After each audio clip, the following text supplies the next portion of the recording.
লতা মঙ্গেশকর শুধু হিন্দি নয়, ভারতীয় সঙ্গীত জগতের অন্যতম নাম। কোনো ভাষাতেই গান গাওয়া বাদ রাখেননি। প্রায় ৮০ বছর তিনি সঙ্গীত পরিবেশন করে গেছেন।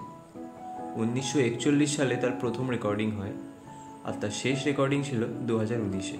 এই দীর্ঘ সময় ধরে একইভাবে সাফল্য পেয়ে যাওয়ার পেছনে সবথেকে বড় কারণ ছিল তার জেদ।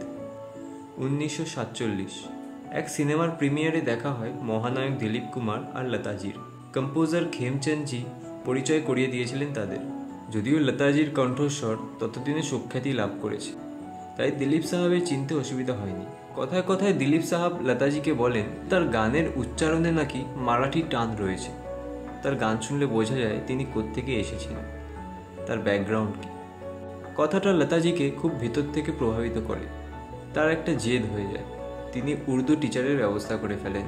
খুব তাড়াতাড়ি শিখে ফেলেছিলেন নির্ভুল উর্দু উচ্চারণ।